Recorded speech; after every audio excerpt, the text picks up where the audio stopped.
राजस्थान की विधानसभा में 7 बार लगातार कांग्रेस के दांत खट्टे करने वाले, और जब राजस्थान की विधानसभा में बोलने के लिए राजेंद्र जी राठौड़ खड़े होते हैं तो कांग्रेस के मुख्यमंत्री की भी पिंडली कपकपाती है।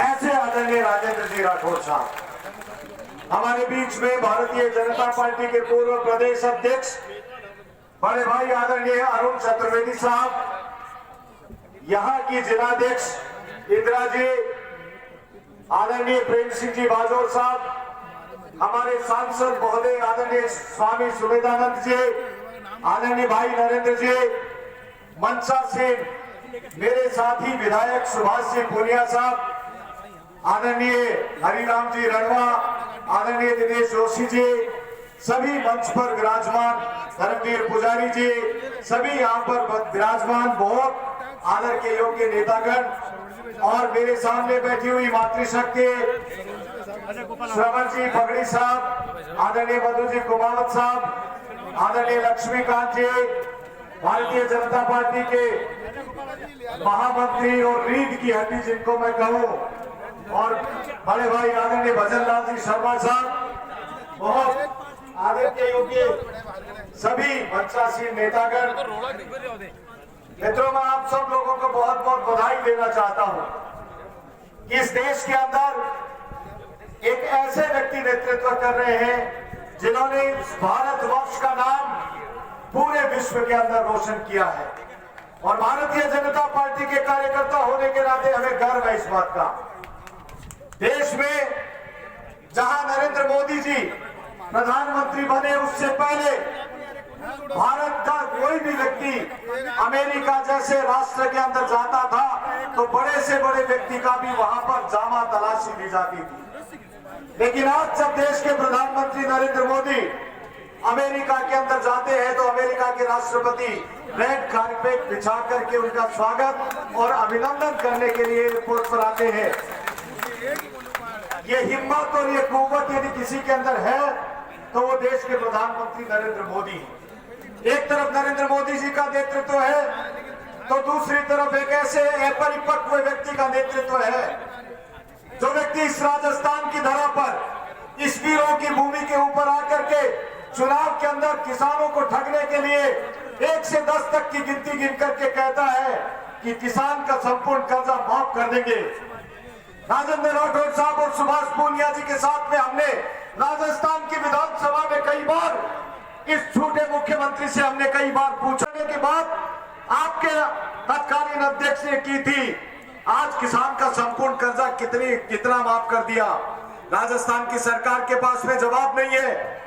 हमने घोषणा पत्र पढ़ करके बताया राजस्थान की विधानसभा में कि मुख्यमंत्री जी आपने घोषणा की है कि किसान को 8 घंटे बिजली दी जाएगी और 24 घंटे आम उपभोक्ता को बिजली दी जाएगी। आप सब लोग ग्रामीण पृष्ठभूमि से आए हुए लोग बैठे हैं, मैं गांव ढाणी जाकर के पूछता हूं लोगों से कि आज 8 घंटे बिजली मिल रही है क्या? 8 घंटे छोड़िए, 4 घंटे किसान को बिजली नहीं मिल रही है, और एलटी के नाम के ऊपर लगातार बिजली की कटौती की जाती रही है। ये राजस्थान की सरकार की वानगी है।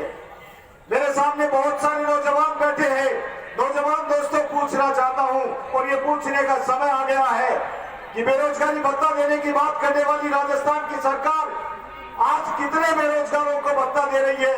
यदि कोई बेरोजगारों को भत्ता मिला है, शिक्षित बेरोजगारों को, तो हाथ खड़ा करके बता दे, और नहीं तो इस झूठी सरकार को जवाब देने के लिए 1 वर्ष के बाद में वोट की चोट के साथ में करारा प्रहार करते हुए राजस्थान की सरकार को उखाड़ फेंकने का काम हम सब लोगों को मिलकर के करना है।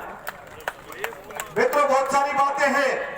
राजस्थान के मुख्यमंत्री और राजस्थान की नकारा सरकार ने बहुत सारे काम किए हैं, राजस्थान को 1 नंबर पर लाने के बहुत सारे काम किए हैं, और उन कामों के अंदर यदि सबसे पहले बात करें तो महिलाओं के ऊपर अत्याचार के अंदर आज राजस्थान 1 नंबर पायदान के ऊपर खड़ा हुआ है। मां बहन की इज्जत लूटने के अंदर आज 1 नंबर के ऊपर राजस्थान की मां बहन की बेटियों की इज्जत लूटने के अंदर इस राजस्थान के मुख्यमंत्री ने इस राजस्थान के ऊपर काली पोतने का काम किया है।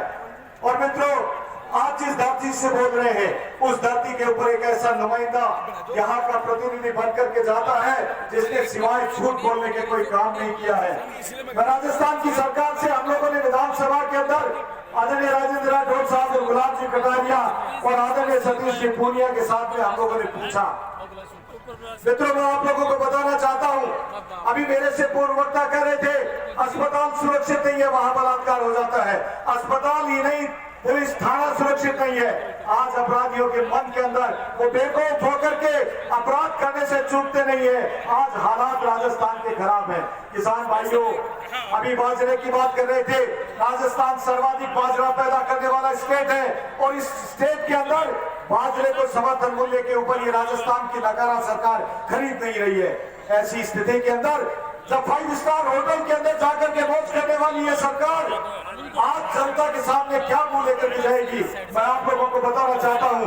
ऐसी स्थिति के अंदर समय आ गया है, हम सब लोगों को प्रण लेकर के मुट्ठी बंद करके ये संकल्प लेना है कि आने वाले समय के अंदर इस राजस्थान की नकारा सरकार को उखाड़ फेंकने का काम करेंगे।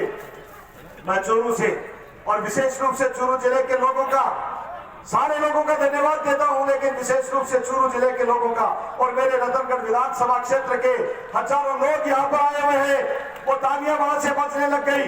मैं एक बार कहता हूं कि आप सब लोग हाथ खड़ा करके, पूरे जो हमारे 3 जिलों से लोग गए हैं, हाथ खड़ा करके मंचासीन नेताओं को अपने संकल्प को दोहराओ कि आने वाले समय के अंदर इस राजस्थान की नकारा सरकार को हम लोग उखाड़ फेंकेंगे। भारतीय जनता पार्टी जिंदाबाद। हाथ खड़े करके सब लोग संकल्प लो और मुट्ठी बांध करके इस बात का नारा लगाना जोरदार तरीके से, भारत माता की, भारत माता की। धन्यवाद। जय हिंद, जय भारत। बहुत बहुत धन्यवाद आदरणीय अविनाश महर्षि जी। ये कोविड डोटासराजी से लेकर कांग्रेस पार्टी की सरकार में जिस तरह इस इलाके के लोग प्रताड़ित हुए हैं, उसमें हमारे लोगों ने बड़ा संघर्ष किया, चाहे वो फतेहपुर के मधु बिंडा जी हो, केडी बाबर जी हो।